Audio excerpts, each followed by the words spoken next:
नमस्कार. ॲग्रोनमध्ये आपलं सगळ्यांचं पुन्हा एकदा स्वागत. आता जूनचे फक्त 10 दिवस उरले. मग आता या उरलेल्या 10 दिवसांमध्ये पाऊस पडणार आहे का? जुलैमध्ये पाऊस कसा राहू शकतो? पेरण्या कधी होऊ शकतात? पावसासाठी पोषक वातावरण नेमकं कधी होऊ शकतं? या सगळ्या प्रश्नांची उत्तरं आज आपण जाणून घेणार आहोत. आणि आपल्या सगळ्या प्रश्नांची उत्तरं देण्यासाठी आपल्याला मान्सूनचा हा सगळा तिढा समजावून सांगण्यासाठी आपल्यासोबत आहेत हवामान विभागाचे निवृत्त शास्त्रज्ञ माणिकराव खोडे सर. सर, आपलं स्वागत आहे ॲग्रोनमध्ये. नमस्कार. सर, पहिला प्रश्न हाच आहे की आता 20 जूनपर्यंत पाऊस पडला नाही, पुढच्या 10 दिवसांमध्ये तरी पाऊस पडेल का? जून महिना 20 दिवस गेले आणि फक्त 1/3 डेज राहिलेले आहे. ते ज्या पद्धतीनं मी साधारण 30 मेच्या या मुलाखतीत सांगितलं होतं की साधारण शेवटच्या आठवड्यात चांगला पाऊस पडण्याची शक्यता आहे, त्या पद्धतीनं आज तारीख 20 जून आहे. बरोबर. आज आपण जर बघितलं 20 जुनवर म्हणजे 18, 19, 20 गेल्या 3 दिवसापासून विदर्भ मराठवाड्यामध्ये जी उष्णतेच्या लाटेची सदृश्य स्थिती आहे, ती स्थितीमध्ये बदल होत आहे आणि कदाचित आजपासून किंवा उद्यापासून उष्णतेची लाट डाऊन होण्याची शक्यता आहे. आणि बरोबर 21-22 म्हणजे 2 दिवस गेल्यानंतर आणि उष्णतेची लाट आजपासूनच जाणार आहे. कारण तुमचा प्रश्न जून महिन्याच्या उर्वरित दिवसातील पावसाचा आहे आणि वातावरणात बदल हा 23 जूनपासून सुरू होणार आहे. बरं. म्हणजे मंगळवार. आता आज आपल्याकडे शनिवार आहे. शनिवार, रविवार, सोमवार 3 दिवस गेले. मंगळवारपासून वातावरणात बदल होण्याची शक्यता आहे. आणि साधारण 25 जून ते 1 जुलै म्हणजे जून महिन्याच्या शेवटच्या आठवड्यात मान्सून कोकणामध्ये विशेषतः दक्षिण कोकण किंवा मुंबईपर्यंत मान्सून सक्रिय होण्याची शक्यता आहे. बरं. त्यामुळं आज प्रश्न विचारताना तुम्ही जूनच्या उर्वरित दिवसाचा विचारला तर कोकणामध्ये चांगल्यापैकी पाऊस होण्याची शक्यता ही जूनच्या शेवटच्या आठवड्यात की जो 25 जून ते 1 जुलै दरम्यानचा आठवडा आहे, त्या ठिकाणी पाऊस होण्याची शक्यता आहे. म्हणजेच मान्सून पुढे सरकण्याची शक्यता आहे असा त्याचा अर्थ आहे. आणि जूनच्या आठवड्यात शेवटच्या आठवड्यामध्ये कोकणात पाऊस चांगला होईल. आणि त्यानंतर म्हणजे हा जो पाऊस आम्ही कोकणच शब्द रिपीटेडली बोलतो आहे, कारण कोकणात हा पाऊस चांगला होणार आहे. थोडासा पाऊस कदाचित सह्याद्री ओलांडून मध्य महाराष्ट्र आणि ह्या भागामध्ये होण्याची शक्यता आहे, तेही जूनच्या शेवटच्या आठवड्यात. म्हणजे सर, मराठवाडा आणि विदर्भामध्ये जून महिन्यात पाऊसच नसेल का? मराठवाडा आणि विदर्भामध्ये हा भाग मान्सूनच्या अरेबियन शाखा या शाखेवर अवलंबून असतो बऱ्यापैकी. बरं. आणि ही शाखा मुंबईतच अजून नाही आहे. त्यामुळं तिला संपूर्ण मध्य महाराष्ट्रातले 10 जिल्हे ओलांडायचे आहेत. अच्छा. कोकणात चांगला पाऊस देऊन त्याला ते ओलांडायचे, त्यावेळेस पाऊस होतो. प्रश्न विदर्भ आणि मराठवाड्याचा आहे. आणि विदर्भ आणि मराठवाड्यामध्ये बऱ्यापैकी मान्सूनची बंगाल उपसागरीय जी शाखा आहे ती ज्यावेळेस पुढे सरकते तर त्याचा बऱ्यापैकी परिणाम हा मराठवाड्यावर होत असतो. की जो पाऊस तेलंगणातून येतो, की जो पाऊस छत्तीसगडमधून येतो, तिकडची ती ब्रँच येतो, त्याच वेळेस तो मराठवाड्यात आणि विदर्भात पाऊस होतो. अर्थात छत्रपती संभाजीनगर किंवा बीडचा पश्चिमेचा भाग आणि धाराशिवचा पश्चिमेचा हा भाग थोडा अरेबियन शाखेवर येतो. तिथे पाऊस होणार आहे. थोडा उशिरा पावसाची शक्यता या 2 ठिकाणी जाणवते की जे रेकॉर्ड आज दाखवते सुधारित रेकॉर्ड. पाऊस होईल तिथं थोडा उशीर लागेल. आणि कधी उशीर लागेल तर आपल्या बोलण्याच्या ओघात त्यावेळेस त्या विषयानुसार बोलण्यात मजा आहे. बरं. आता सर, आपण आधी पावसाची चर्चा करूयात. आता 1 जुलैपर्यंत तुम्ही सांगितलं की 1 जुलैपर्यंत मान्सून कदाचित मुंबईपर्यंत पोहोचू शकतो, मान्सून ॲक्टिव्ह होऊ शकतं. जुलैमध्ये काय घडू शकतं? कारण जुलै हा आपल्या पावसासाठी महत्त्वाचा आहे. आता हवामान विभागाचा अंदाज जर बघितला दीर्घ पल्ल्याचा, त्याच्यामध्ये 16 जुलैपर्यंत चांगला पाऊस दाखवतो आहे. तर पेरणीयोग्य पाऊस जुलैच्या पहिल्या किंवा दुसऱ्या आठवड्यामध्ये होऊ शकतो का? हा फार महत्त्वाचा प्रश्न आहे. कारण जुलै महिना हा आपल्याकडे सर्वात जास्त पावसाचा महिना आहे. आणि मी फक्त कोकणामध्ये पाऊस शेवटच्या आठवड्यात सांगतो आहे. मग त्यानंतर तो मान्सून किती स्ट्रॉंग होईल आणि त्यानंतर तो सह्याद्री ओलांडून मध्य महाराष्ट्र आणि मराठवाड्यात किती जाईल यावर अवलंबून आहे. मग आपला आठवडा चालू होतो दुसरा 2 जुलैचा. बरोबर.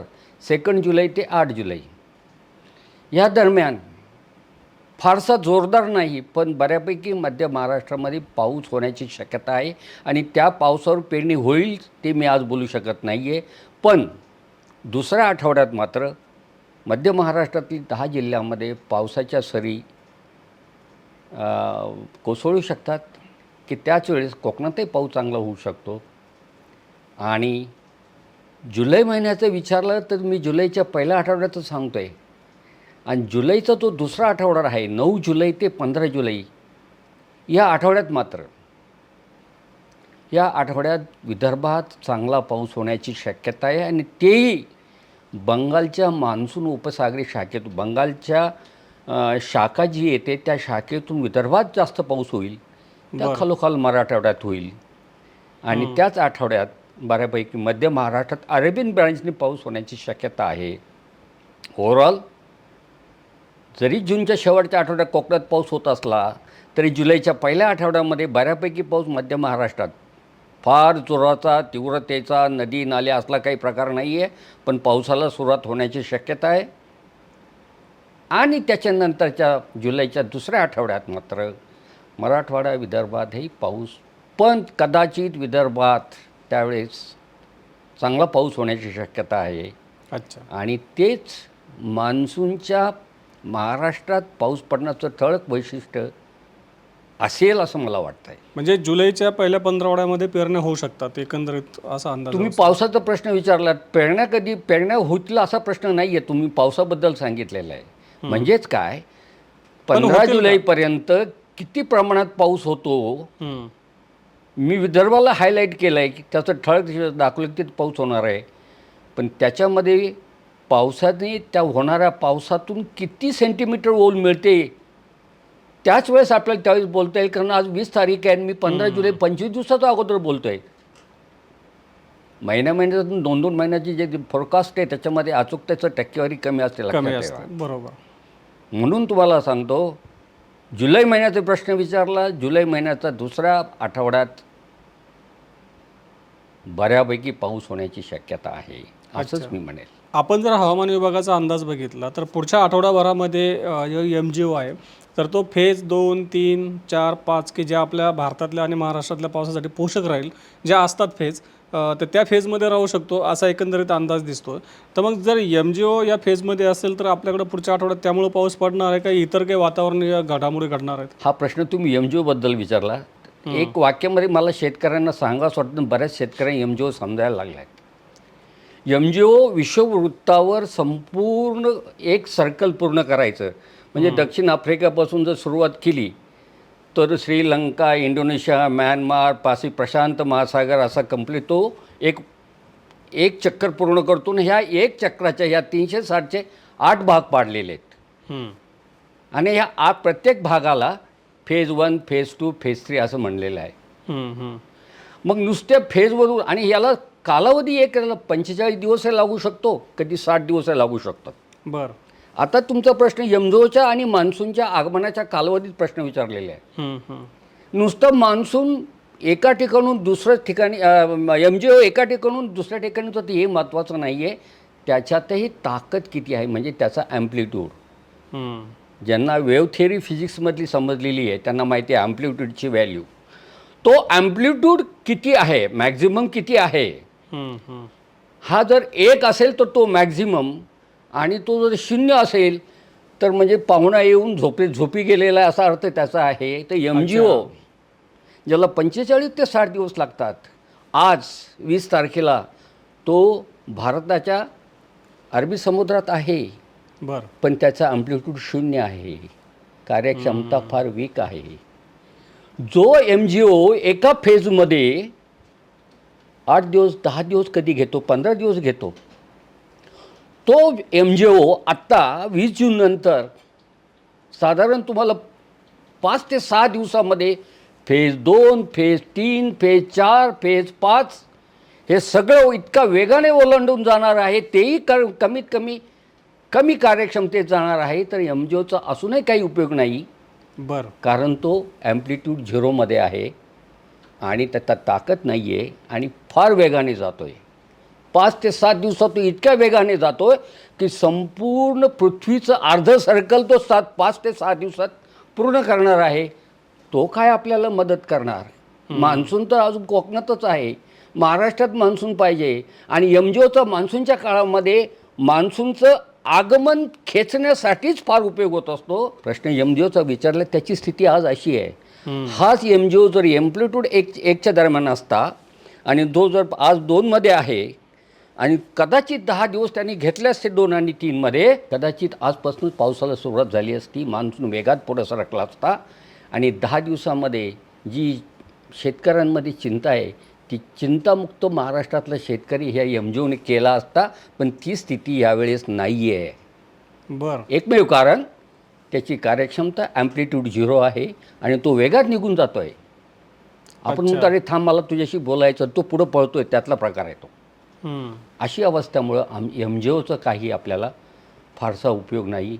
आता IOT-बद्दल मागच्या एक आठवड्याभरामध्ये अशी चर्चा आहे की काही जागतिक हवामान संस्थांनी, त्यातला ऑस्ट्रेलिया असेल, जपान असेल, अमेरिका असेल, यांनी सांगितलं की IOT हा जुलै किंवा त्यानंतर पॉझिटिव्ह होऊ शकतो, सकारात्मक होऊ शकतो, मान्सूनच्या पावसाला त्याचा आधार मिळू शकतो. आपलं हवामान खातं म्हणतं IOT तटस्थ राहू शकतो. आता थोडासा संभ्रम इथं तयार झालेला दिसतो. तर तुम्हाला काय वाटतं की नेमकं IOT विषयीचे नेमकं आपल्याला स्थिती काय दिसू शकते? हे बघा, जागतिक बरेच मॉडेल्स आहेत. ECMWF आहे, ब्युरो ऑफ मेट्रोलॉजी ऑस्ट्रेलिया आहे. भारतीय हवामान खात्याचा अंदाज बऱ्यापैकी MMCFS monsoon multi monsoon coupled forecasting system याच्यावर अवलंबून आहे आणि व्हेरी करेक्टली त्यांनी रिपीटेडली सांगितलेलं आहे. मध्यंतरी थोडंसं वेगळं आलं पण आता करेक्टली सांगितलेलं आहे की इंडियन ओशन डायपोल हा संपूर्ण 4 महिन्यामध्ये तटस्थच राहण्याची शक्यता आहे. की जे इतर मॉडेल्स म्हणतात की तो सप्टेंबरमध्ये कदाचित कमकुवत धनतेकडे जाईल, पॉझिटिव्हकडे जाईल असं म्हणतात. रिपीटेडली भारतीय हवामान खात्यानं की ते जे मॉडेल आहे त्यानुसार ते तटस्थ अवस्थेत राहणार आहे. धन अवस्था ही जरी आपल्याला पावसाला पूरक असली तरीही इंडियन ओशन डायपोल हा तटस्थ असणार आहे आणि तटस्थ असला म्हणून नकारात्मक काही नाही आहे. तटस्थ असला तरी तो पावसाला अडथळा आणत नाही आहे. एवढंच आपण आज इंडियन ओशन डायपोलबद्दल बोलूया. बरं. धन झाला, कमकुवत धन झाला आणि तटस्थ राहिला, मला तर वाटतं विशेष फरक नाही आहे. अच्छा, समजलं का? तर बाकीच्या फॅक्टर्स, बाकीच्या प्रणाल्या जर स्ट्रॉंग असल्या तर याची तटस्थ अवस्था ही मान्सूनला ती पूरक ठरू शकते. पण आजची अवस्था तुम्ही नेमकं विचारलं म्हणून या पद्धतीत आहे की इंडियन ओशन डायपोल तटस्थ आहे आणि तटस्थता मदत करत नसली तरी पण अडथळा तयार करत नाही. की सध्या एल निनोची स्थिती काय आहे, तो किती तीव्र झाला आहे आणि जे काही आपण म्हणतो की अति तीव्र अशी त्याची यंदाची स्थिती होऊ शकते, तर याबद्दल काही घडामोडी घडताना दिसत आहे का? खरं एल निनोचं सोशल मीडियामध्ये शेतकरी आणि ओव्हरऑल सगळ्या जनतेनं ऐकून त्यांचे कान किट झालेले आहेत एल निनो आलेले. पण मी सांगणार पुढच्या 2 वाक्यामध्ये, एल निनो सध्या 2026च्या मान्सूनमधला एल निनोचं ठळक वैशिष्ट्य असं आहे, इतक्या वेगानं ते प्रशांत महासागरीय पाण्याचं तापमान फार वेगानं वाढलेलं आहे. प्रशांत महासागर जो तुम्हाला 120 ते 170 डिग्री पश्चिम रेखांशामध्ये जे तापमान आहे त्या तापमानाचे प्रशांत महासागराचे 4 भाग काढले. जो एक्झॅक्ट लागून जो आहे पेरू चिलीचा जो आहे समुद्र, त्याला निनो इंडेक्स 1+2 म्हटलं, म्हणजे ती किनारपट्टीच कव्हर केलेली आहे. आणि खरं मान्सून एल निनो किंवा लालिनाचा जो इफेक्ट आहे आणि जे पाणी महत्त्वाचं आहे ते निनो इंडेक्स, जसे मी तुम्हाला 4 भाग पाडले 1, 2, 3, 4. 1, 2 एकदम किनारपट्टीला आहे, पण निनो इंडेक्स जो एरिया आहे तो 3 आणि 4 याच्यामध्ये एक भाग आहे. म्हणजे 3चा काही भाग आणि 4चा काही भाग, हा जो भाग आहे याला 3.4 3.4 निनो इंडेक्स म्हणतात. 3 पॉईंट हा म्हणजे गणिती भाषेतला 3.4 असा नाही अर्थ घ्यायचा. 3चा काही भाग आणि 4चा काही भाग या ठिकाणी असलेलं तापमान हे सगळ्यात महत्त्वाचं आहे. बरं. आणि थ्रेशोल्ड फ्रिक्वेन्सी एल निनोची अशी आहे, ज्यावेळेस त्या प्रशांत महासागरीय समुद्राचं तापमान या दिवसामधलं सरासरीपेक्षा अर्धा डिग्रीने वाढलं की एल निनो म्हणतात.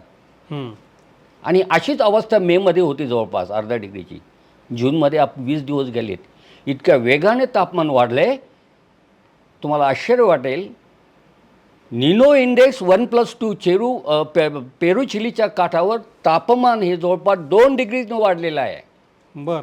आणि जो इम्पॉर्टंट एल निनोसाठी फॅक्टर आहे, जो प्रशांत महासागराचा जे परिसर आहे, परिक्षेत्र आहे, ते म्हणजे निनो 3.4मध्ये ते जवळजवळ 1 डिग्रीने वाढले. 1 डिग्री नाही, 0.9 डिग्रीने वाढलेलं आहे. म्हणजेच मागच्या महिन्यापासून ह्या महिन्यामध्ये काही दिवसातच प्रशांत महासागरीय समुद्राचं पृष्ठभागीय पाण्याचं तापमान फार वेगाने वाढलं आहे. आणि हा वेग जर असाच राहिला तर एल निनोची तीव्रताही भयानक असणार आहे, एवढंच मला आज सांगता येईल. महिना जून आहे. मग 0.9 जर निनो इंडेक्स 3.4मध्ये आहे आणि 2 डिग्री जर निनो इंडेक्स 1+2मध्ये आहे, मग एल निनोची जी अवस्था आहे, जे सुपर एल निनो नाहीच आहे, हा कमकुवत एल निनो नाही आहे. हे अंक पाहता हा एल निनो आज 20 जूनला हा निनो मॉडरेट आहे. मॉडरेट नंतर पुढची शेवटची स्टेज आहे स्ट्रॉंग एल निनो. म्हणजे स्ट्रॉंग एल निनोच्या अलीकडची स्थिती एल निनोची आहे. आणि ह्या स्थितीमुळेच ही अवस्था होते आहे. नाहीतर एव्हाना मान्सून मुंबईत आला असता, सह्याद्री ओलांडला असता, शेतकरी शांत झाला असता, पेरण्याला सुरुवात झाली असती.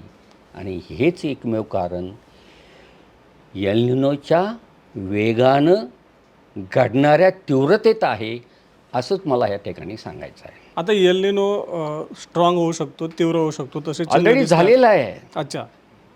स्ट्रॉंग मॉडरेट मध्यम आहे. 2 डिग्रीपर्यंत गेला आहे म्हणजे तो मध्यमच्या पार जवळजवळ आता तो स्ट्रॉंगकडे झुकतोय.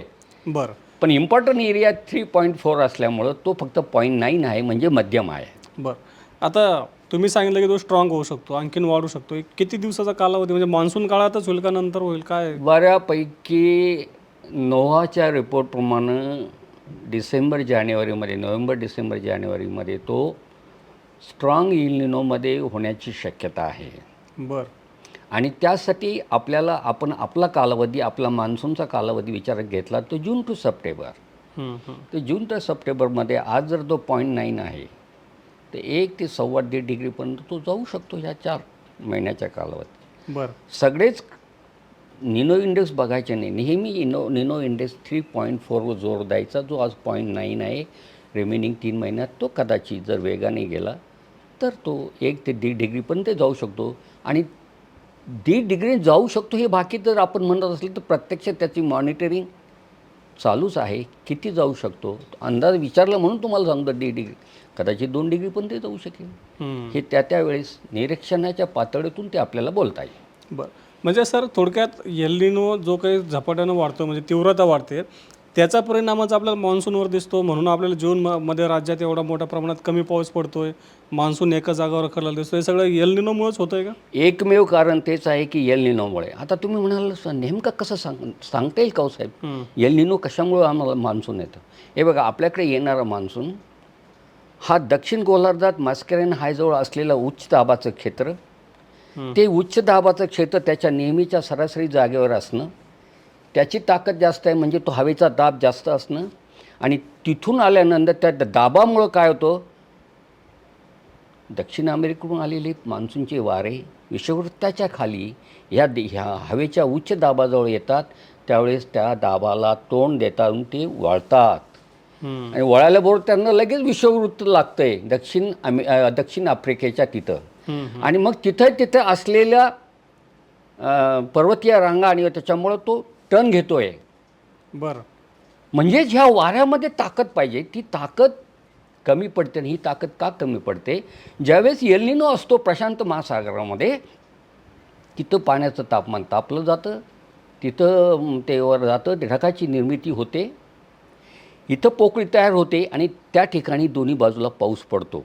त्या ठिकाणी पाऊस पडतो आणि वर गेलेली हवा पुन्हा खाली येऊन त्या क्षेत्रामध्ये, जिथं तुमचं सांद्रीभवन झालं, तापल्यामुळं हवा वर गेली, कमी दाबाचं क्षेत्र तयार झालं, ती हवा परत जागा घेण्यासाठी होते. म्हणजेच ही जागा कुठं त्या प्रशांत महासागरामध्ये पश्चिमेकडून पूर्वेकडे जाते, पश्चिमेकडून पूर्वेकडे जाते आणि मान्सूनचे वारे हे पश्चिमेकडून पूर्वेकडे वाहतात आपल्याकडे. बर. म्हणजेच काय होतं, ह्या वाऱ्यांना थोडा अटकाव केला जातो, यांची ताकद कमी केली जाते. पण ही वार्षिक फेनॉमेनॉन असला ती येण्याचा प्रयत्न करतात, पण त्यांना अपंग केलेलं असतं त्या वाऱ्यांना, त्यांच्यातली ताकद काढून घेतलेली असते. आणि त्याच प्रमाणामध्ये हवेचा दाब मॅस्करेन हाही कमी असतो. म्हणून त्यांच्या दक्षिण आफ्रिकेला आपटल्यानंतर तयार होणारा सोमालिया जेट तोही वीक असतो. आणि तो ज्यावेळेस मुंबईकडे येण्याचा प्रयत्न करतो किंवा कर्नाटकाच्या किनारपट्टीला यायचा प्रयत्न करतो, तो वीक असल्यामुळं, एखादा माणूस वीक असला तर बाकीचे कसं अटॅक करतात, त्याप्रमाणे वीक वाऱ्यावर उत्तरेकडून येणारे उष्ण वारे सध्या हावी झालेले आहेत. ते त्या वाऱ्यांना जुमानत नाही आहे, म्हणूनच मान्सून पुढं सरकत नाही आहे, म्हणूनच मान्सूनची ताकद कमी आहे, म्हणूनच मान्सून आपल्याकडं महाराष्ट्रामध्ये कोकणामध्ये एका ठिकाणी जाऊन बसलेले. अशी ही आंतरिक प्रक्रिया एल निनोचीच आहे, लक्षात घ्या. ही एक प्रक्रिया, अजून पुष्कळ प्रक्रिया आहेत. मग ती संपूर्ण मीटरॉलॉजी सांगावं लागेल आपल्याला. जसजसे तुमचे प्रश्न येतील त्यावेळेस आपल्याला बोलता येईल. बरं. आता सर तुम्ही सांगितलं की एल निनोमुळे आतापर्यंत मान्सून एका जागेत अडकला, पाऊस नाही आहे.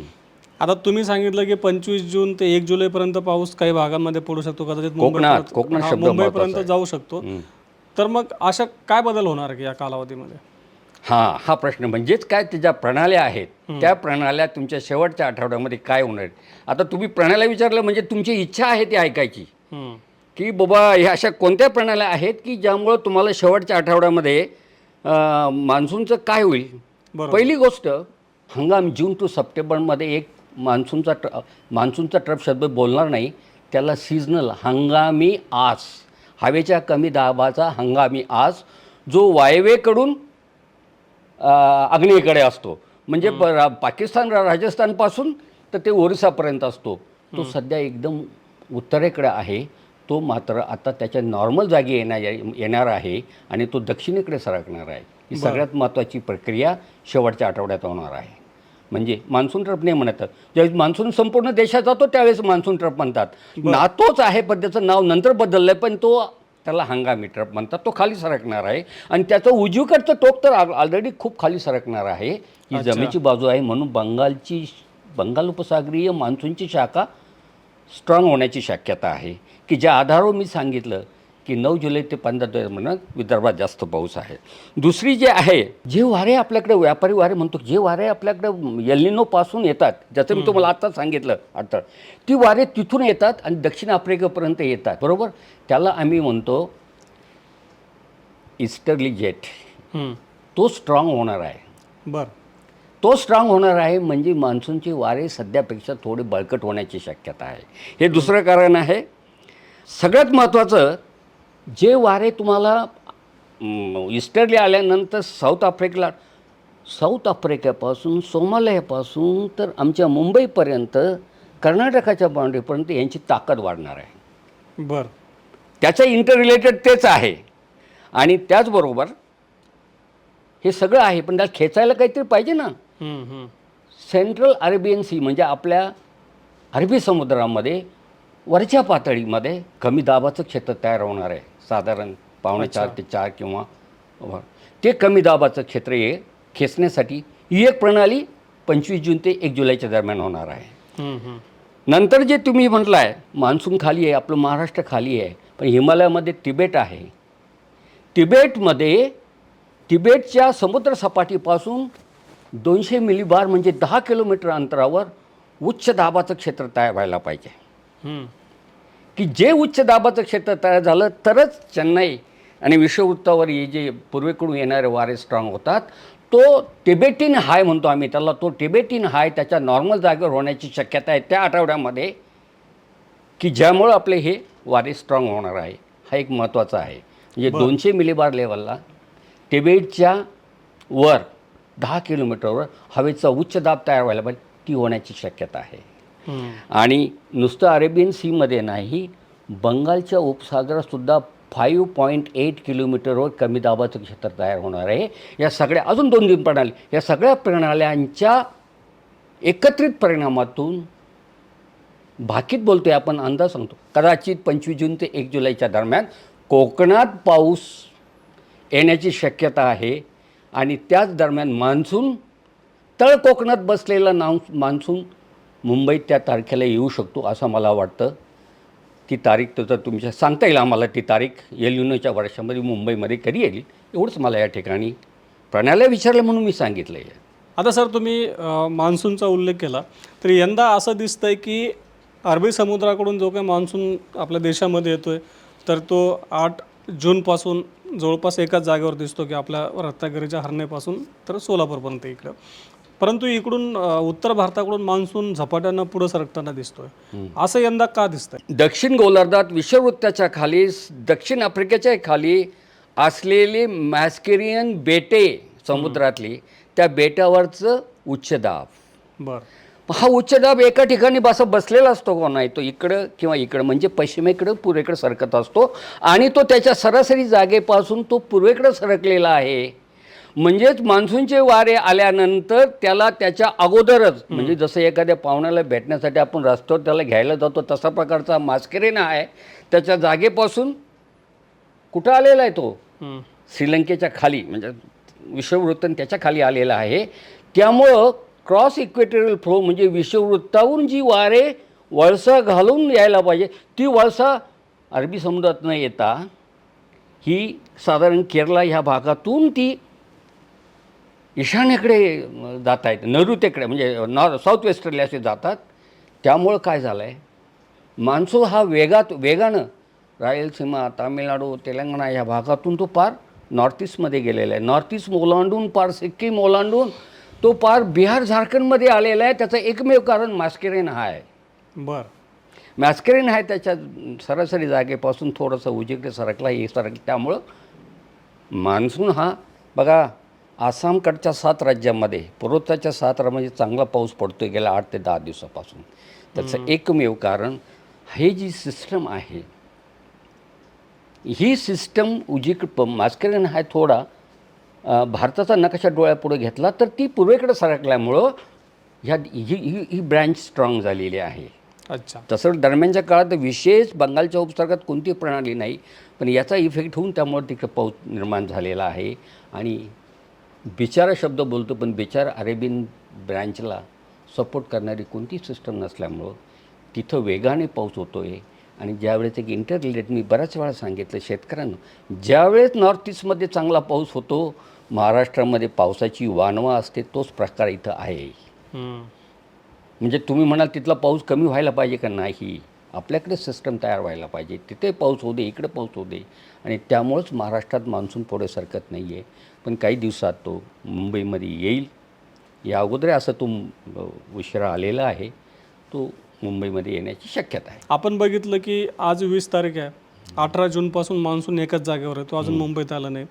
तर याआधी यापेक्षा जास्त उशीर कधी झालेला आहे मुंबईमध्ये पोहोचण्यास किंवा मान्सून पूर्ण राज्य कव्हर करण्यासाठी? महाराष्ट्रातील पावसासाठी मुंबईतला पाऊस फार महत्त्वाचा आहे, लक्षात घ्या. मी वारंवार सांगत आलेलं आहे. बरं. आणि आज 2026 वर्ष आहे, हे एल निनोचं वर्ष आहे. याच्या पाठीमागचे लागोपाठ असलेले 2 एल निनोच्या वर्षामध्ये मान्सून मुंबईमध्ये 25 जूनला आलेलं आहे, लक्षात ठेवा. उदाहरणार्थ 23 जून 2023च्या 2023चा एल निनो वर्षातील मान्सून हा 25 जूनला आलेला आहे मुंबईत. बरं. त्याच्या अगोदर 2019लाही एल निनोचं वर्ष होतं आणि त्या एल निनोच्या वर्षामध्ये 2019ला सुद्धा मान्सून मुंबई 25 जूनलाच आलेला आहे. अच्छा. 2026चं वर्ष आहे, एल निनो आहे. खरं एकाच एक नाही असं मी मागं बोललो होतो, पण ती पुनरावृत्ती घडण्याची शक्यता आहे. म्हणून सांगतो, कदाचित मान्सून 25 जूनच्या दरम्यान प्लस ऑर मायनस 1-2 दिवस इकडं तिकडं, पण 25 जूनच्या दरम्यानच मुंबईत येऊ शकतो असं मला दिसायला लागलं. कारण 2026चा मान्सून हा एल निनोचा मान्सून आहे. मागच्या 2 मान्सूनमध्ये एल निनोमध्ये असं झालेलं आहे. म्हणून कदाचित 25 जूनच्या दरम्यान मान्सून मुंबईत यावं असं मला वाटतं. बरं. आता सर तुम्ही 2 मागच्या एल निनो वर्षांचा इथं उल्लेख केला, 2023 आणि 2019. या दोन्ही वर्षांमध्ये पाऊस तेवढ्या प्रमाणात कमी नव्हता झाला, म्हणजे पावसात मोठी तूट नाही दिसून आलेली. बरोबर. त्याच्या आधी 2015मध्ये मोठी तूट दिसून आलेली. बरोबर आहे. तर 2026च्या मान्सूनमध्ये आता हवामान विभागाने तर अंदाज दिलेलाच आहे, पण आपण उल्लेख केला म्हणजे मग शेतकऱ्यांना असं वाटू शकतं 23मध्ये पण पाऊस काही एवढा कमी नव्हता, 19मध्येही कमी नव्हता. तर ह्या दोन्ही वर्षांच्या तुलनेमध्ये पावसाचा जर आपण विचार केला तर यंदाच्या मान्सूनचं वैशिष्ट्य काय असू शकतं? 2023 आणि 2019ला मान्सूनची पिकं आपण वाया घालवली नाही. आपले सीझन हंगाम जिंकलेले होते. बरोबर. 2019 गेलेलं आहे, 2023 गेलेलं आहे, 2026 जायचं आहे अजून. फक्त 20 दिवस झाले साहेब आणि तो अजून जून महिन्यात जायचं आहे. हम्म. तुम्ही म्हणताय 2019-23ला पाऊस पडला होता, मग जाऊ दे की 10 दिवस अजून आमचे जून महिन्याचे. पाऊस होण्याची शक्यता आहे. समजलं का? फक्त एवढं सांगेल 2023चा मान्सून जो आहे तो स्ट्रॉंग एल-निनोला किंवा मॉडरेट एल-निनोला फेस करतो आहे. नाही तर आज 20 जूनपर्यंत किती तूट आहे कोकणामध्ये, जवळजवळ 80-81% तूट आहे पावसाची. बरोबर. मध्य महाराष्ट्रामध्ये म्हणजे खानदेश नाशिकपासून तर फार सातारा सांगली कोल्हापूर पण तिथे जवळ 80% पावसाची तूट म्हणजे नाहीच आहे. 20% पाऊस झालेला आहे फक्त. आणि मराठवाडा विदर्भात 60-61% अशी तूट आहे, हेवी तूट आहे. मग हे आकडे आज जर तुम्हाला वाटत आहेत, पण जाऊ दे की मग आपला शेवटचा आठवडा बघू द्या. ही तूट भले 100% ती क्लिअर होणार नाही, पण काहीशी तूट कमी होण्याची शक्यता ह्या शेवटच्या आठवड्यात. वारंवार मी शेवटचा आठवडा पाऊस शेवटचा आठवडा म्हणतो, त्याने फार तुम्ही अतितीव्रतेचा पाऊस होईल ही तो डोक्यातला भ्रम काढून टाका. पण पावसाला सुरुवात आहे, मुंबईमध्ये मान्सून येण्याची शक्यता आहे. हेच या चर्चेतलं ठळक वैशिष्ट्य शेतकऱ्यांनी लक्षात घ्यावं. माझ्या गावात कधी येईल त्याच्याहून त्यांनी अंदाज बांधावा. बघूया आपण शेवटच्या आठवड्यात तुमच्याकडे किती येतो. आणि तसंही मी 15 जुलैपर्यंत 9 ते 15 जुलैमध्ये चांगला पावसाची शक्यता सांगितली आहे. आणि 2 ते 8 जुलैच्या दरम्यान काही भागात पाऊस होण्याची शक्यता आहे. पण पावसाचं धुमशान आणि नंतर आमची जोरात पेरणी ही जे स्वप्न आहे थोडंसं त्याला आवर घालावं असं मला वाटतं. पाऊस होणार आहे आणि ह्याच पद्धतीनं ही स्थिती, ही वास्तवता आहे. असं बोललं तर खोळेसाहेब असं का सांगतात, ही वास्तवता आहे प्रणालीची, ही स्वीकारलीच पाहिजे. नदी नाले वाहतील आणि ओढे नाले वाहतील हे बोलण्याचा अर्थ नाही आहे. कारण 8-15 दिवसांनी तुम्ही मला भेटणारच आहे, कारण तुम्ही मला बोलून सांगणारच आहे का साहेब असं बोलला होता म्हणून शास्त्रीय आधारित हवामान अंदाजावर ज्या गोष्टी समोर दिसत आहेत, तुम्ही प्रणाली पण मी सांगितलेल्या आहेत, या प्रणाली अजून तीव्र होत आहेत का वीक होत आहेत. आणि एल-निनो ज्या पद्धतीने मागं सरलाच नाही, तो पुढंच जातोय. म्हणजेच का त्याची तीव्रता वाढतच चाललेली आहे. ही या 2026च्या मान्सूनच्या सुरुवातीला श्री गणेशाला असलेली अवस्था आहे. मी हेच फोडून सांगण्याचा प्रयत्न करतो. मला माहिती आहे काही शेतकरी आहेत, सुशिक्षित शेतकरी, त्यांना ह्या गोष्टीची जाण येईल मी काय म्हणतो ते, आणि त्यांना नक्कीच ही गोष्ट समजेल. आणि अशाच पद्धतीचं मान्सून 15 जुलैपर्यंत असेल असं ह्या आचार्याकडून दिसतंय आहे. काही हवामान संस्थांनी असा अंदाज व्यक्त केला आहे की यंदाचा एल-निनो गेल्या काही वर्षातला किंवा मग गेल्या 70 वर्षातला सर्वाधिक स्ट्रॉंग असू शकतो, तीव्र असू शकतो, असे अंदाज व्यक्त केले. यामध्ये कितपत तथ्य दिसतंय? स्ट्रॉंग एल-निनो म्हणजे सरासरीपेक्षा तापमान 1.5 ते 2 डिग्रीनं किंवा 2पेक्षा जास्त वाढणार आहे. मान्सून पुढे जायचं आहे, पण आजच सांगतोय तुम्हाला, निनो इंडेक्स 1+2मध्ये 2 डिग्री तापमान गेले, ते स्ट्रॉंगच अवस्था आहे. म्हणजे तुम्हाला निनो इंडेक्स 3.4मध्ये 2 डिग्रीच्या पर्यंत वाढ बघण्याची म्हणजे 2 डिग्रीच्या तिथं पुढे सरकलं म्हणजे स्ट्रॉंग एल-निनोच होणार आहे 2026चा. आणि हे मान्सूनच्या काळामध्ये ज्या पद्धतीने एल-निनोचं तापमान म्हणजे प्रशांत महासागर पाण्याचं तापमान वाढण्याची प्रक्रिया वेगानं चालू आहे, त्यामुळं स्ट्रॉंग एल-निनो 2026च्या मान्सूनला होण्याची नक्कीच शक्यता आहे असं मी म्हणेल.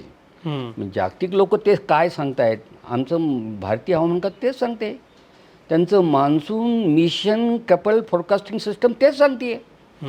त्यामुळं मान्सून येणं स्ट्रॉंग, पण ते स्ट्रॉंग असलं म्हणजे मग दुष्काळच, पुन्हा त्याच्याशी संबंध जोडू नका एवढंच मला म्हणायचं आहे. कारण आपण त्याच्यातनं चाललो आहे आता. एल-निनोतून पाऊल टाकलो, काही म्हणजे वारी निघाली आहे आता, पंढरपूर आळंदीवर निघाली आहे, पुण्याचा मुक्काम संपलाय, पुढं निघाली आहे, ते अनुभव येत आहेत आपल्याला. त्यातला हा प्रकार आहे. आता आपण बघितलं धरणं खूप तळाशी गेलेले आहेत, मोठे मोठे जलाशयांमधला पाणीसाठा कमी झाला, पिकांसाठीची आवर्तनं सरकारने बंद केलेली आहे. आत्तापर्यंत चिंता वाढलेली आहे. कारण पावसामध्ये मोठ्या प्रमाणात राज्याचा विचार केला तर 78-79% तूट आहे पूर्ण संपूर्ण राज्यभरामध्ये. यंदा धरणं भरतील का? प्रश्न तुमचा बरोबर आहे. याचं थेट उत्तर देताना मी एकच बोलेल. जुलै महिना तुमचा रेनियस मंथ आहे, सगळ्यात जास्त पाऊस पडतो. बरोबर. जुलै महिना तर जाऊ द्या, जुलैमध्ये थोडाफार जी धरणं आहे त्यामध्ये पाण्याची आवक होऊ शकते असं मला वाटतं आहे. बरं. आणि असं जर नसतील, एलनिनो, स्ट्रॉंग एलनिनो, दुष्काळ असे जर शब्द असते तर भारतीय हवामान खात्याने 4 महिन्याच्या अंदाजामध्ये 90% अंदाज दिलाच नसता. ते म्हणले असते 85, 80, 82% म्हणले असते. 90% हा देशासाठी असला. याच्यामध्ये सुद्धा एक फरक आहे. मला शेतकऱ्यांना ह्या निमित्ताने सांगायचं आहे की वायव्य भारत, पूर्वोत्तर भारत, द्वीपकल्पातला भारत, पूर्व भारत यामध्ये सेंट्रल भारतामध्ये, मध्य भारतामध्ये महाराष्ट्र येतो आणि सेंट्रल इंडियामध्ये, मध्य भारतामध्ये पावसाची सरासरी 94% आहे. बरं. देशासाठी जरी 90% असली, 90% असली तरी महाराष्ट्रासाठी ही 94% आहे. प्रश्न तुमच्या धरणातला पाण्याचा आहे. जुलै महिना हा अजून जायचा आहे. अशा अवस्थेमध्ये जर 94% पाऊस मान्सून सरासरीपेक्षा कमी असू दे, पण धरणामध्ये पाण्याची आवक होऊ शकेल. तुम्ही म्हणाल भरणार आहे, ओव्हरफ्लो होणार आहे की, इतकं ते ब्रह्मदेवाला किंवा इंद्रराजाला विचारण्यासारखं म्हणू नका. पण धरणामध्ये, रिझर्व्हायरमध्ये पाणी येण्याची शक्यता आहे, हेच मला या निमित्तानं सांगता येईल. पण तोपर्यंत मात्र प्रशासनाने ज्या अटी घातल्या किंवा जे आव्हानं करतात तिथं मात्र जनतेनं लक्ष द्यायलाच पाहिजे आणि प्रशासनाला सहकार्य केलंच पाहिजे. उद्या जुलै महिना गेला आणि पावसाचं धरणाचे पाणी जेमतेम टक्केवारीचीच भाषा बोलली जाईल. इतकं भरलं आणि तितकं भरलं, ते का लगेच 100% भरणार नाही. कारण एलनिनोचं वर्ष आहे. ते राहिलेले 130 दिवस जाऊ दे पावसाचे. म्हणून प्रश्न उत्तर, धरणांमध्ये पाणी येण्याची शक्यता आहे आणि पिण्याच्या पाण्याचा आपली महाराष्ट्राच्या जनतेची भूक भागेल. याचा अर्थ आजपासूनच मस्तीत राहणं हे चुकीचं ठरेल. काटकसरीनं पाणी वापरावं लागेल. पण इतकं पण असं नाही की तुम्हाला प्यायला पाणी मिळणार नाही. हे जाता जाता पुसटचं मला तुम्हाला या प्रश्नाचं उत्तर देत आहे. बरं. आता सर, आता शेवटचं तुम्ही शेतकऱ्यांना काय आवाहन कराल की आधीच्या मुलाखतीमध्ये तुम्ही सांगितलं होतं की यंदा थोडंसं चिंतेचं वातावरण आहे. त्यावेळी अनेक शेतकऱ्यांना पटलं नव्हतं की म्हणजे खोडे सर आम्हाला आतापासून घाबरवतात, परंतु त्यांनाही आता मागच्या 20 दिवसांमध्ये अनुभव आलेलाच आहे की नेमकं यंदा परिस्थिती काय राहू शकते. त्यामुळं तुम्ही शेतकऱ्यांना काय आवाहन कराल पेरणीच्या अनुषंगाने, पावसाच्या अनुषंगाने? प्रश्न चांगला आहे आणि फार महत्त्वाचा प्रश्न आहे शेतकऱ्यांसाठी. आणि मागं जे आव्हान केलं होतं ती वास्तवता होती आणि ती वास्तवता त्यांनी अनुभवली आहे. आणि त्याच वेळेस धूळ पेरणी करू नका. आज शेतकऱ्यामध्ये असा एक वर्ग आहे, 30 ते 35 किंवा 40% वर्ग असा आहे की त्यांनी ऑलरेडी कपाशीची धूळ पेरणी केलेली आहे. त्यांनी 20 मेलाच पेरणी केलेली आहे. जवळजवळ 1 महिना झालेला आहे. आमच्याकडे पाणी बखळ आहे म्हणतात. नुसत्या तुमच्या बखळ पाण्याला अर्थ नाही. ज्यावेळेस भुरभुर वारं चालेल तर तुमचं पाणी नाही ते कॅनलला प्यायला पाणी सोडलं का आमच्या विहिरीत, हे जरी असलं मग त्यांना असं वाटतं 1 महिन्यात आम्ही सहज जगू, 1.5 महिना त्यांनी जगवलीत. पण कालावधी किती जायचं, कारण कपाशीचा कालावधी जास्त आहे. 130, 35, 40 दिवसाचा आहे. बरोबर. त्या लोकांना थोडंसं जरी त्यांनी पिकं जगवली असतील, काही भागामध्ये त्यांना कदाचित मदतही मिळेल, पण काही भागामध्येही त्यांच्या पेरण्याला हॅम्पर म्हणतात किंवा त्यांना थोडासा आघात होण्याची शक्यता आहे. ज्यांनी टोमॅटो, कोथिंबीरच्या लागवडी होईल, पावसाची झामझिम चालू होईल. ती झामझिम दिसत नाही आहे. पुन्हा मी जुलैचा पहिला आठवडा आणि दुसरा आठवडा बोलतो आहे. अजून हे 10 दिवस जायचे आहेत. पहिलं मला हेच सांगायचं आहे की तुम्ही हवामान खातं आणि महाराष्ट्र शासनाच्या कृषी खात्याकडे आव्हान केलं नाही, आव्हानाकडे लक्ष दिलं नाही, पेरण्या केलेल्या आहेत. त्याचाही त्यांनी त्याचा प्रत्यय घ्यावा. आणि जे अजूनही तयारीत आहे त्यांनी केली म्हणजे मी पण करेन. आणि पाऊस जुलैमध्ये सांगताय जसं आपण बोललो आता, तो जाऊ दे की एखादा आठवडा, काय थोडा पाऊस चांगला होऊ दे आणि त्यानंतरच पेरणी करावी असं मला वाटतं. बरं. आणि नंतरची जी पेरणी आहे, सोयाबीन, मका, ह्याच्या ज्या पेरण्या आहेत, वाट बघाच 15 जुलैपर्यंत. आणि 15 जुलैनंतर पुन्हा बोलूच की आपण पुढे काय अवस्था आहे. मी त्यावेळी सांगेल की पाऊस असला, त्यांनी तीव्र पाऊस आहे शेवटच्या 2 आठवड्यामध्ये जुलैच्या, मग करा की पेरणी. आणि एक एक महिना दीड महिना आम्ही अगोदर सांगतो, त्याच्यात अचूकता कमी असते. म्हणून तुम्हाला सांगतो मी 15 जुलै पण धाडसाने बोलतो आहे की 9 जुलै ते 15 जुलै चांगला आहे. मग त्यानंतर पेरणी करा. अहो ते उशिरा लेट होत आहे. मग पुढचं म्हणजे तुमचा रब्बीचा हंगाम तरी येणार आहे का? पुढच्या रब्बीच्या हंगामासाठी तुम्ही आता घाई करताय.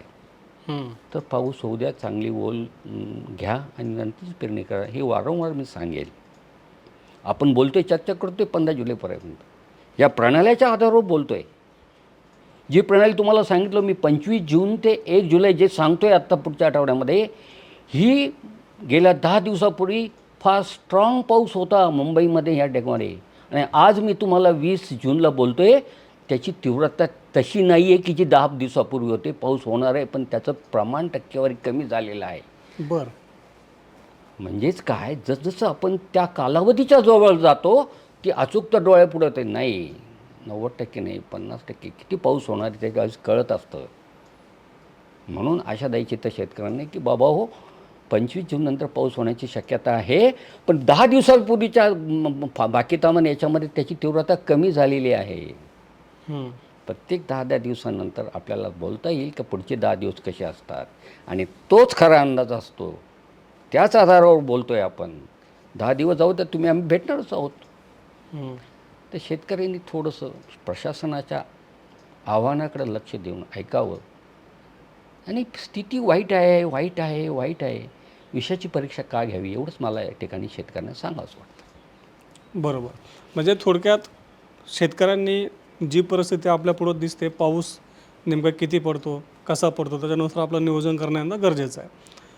आता सरांनी आपल्याला नेमकं आपले जे काही मनातले प्रश्न होते की नेमका 20 जून आला, अजूनही पाऊस नाही आहे, मान्सून आलेला नाही आहे, पेरण्या कधी होतील, या सगळ्या विषयांवरती सरांनी आज प्रकाश टाकलेला आहे. आता पुढच्या टप्प्यामध्ये जेव्हा आपण सरांनी सांगितल्याप्रमाणे जुलैच्या पहिल्या आठवड्यात पुन्हा एकदा सरांना भेटूयात. नेमकं जुलैच्या 2-3 आठवड्यांमध्ये कसं पावसाचा अंदाज राहील, पेरण्यांच्या अनुषंगाने काय पुढं दिसतंय, याचंही मार्गदर्शन सरांकडून घेऊ. सर धन्यवाद, आज तुम्ही वेळ दिला आणि एवढ्या महत्त्वाच्या विषयांवरती आम्हाला मार्गदर्शन केलं. धन्यवाद.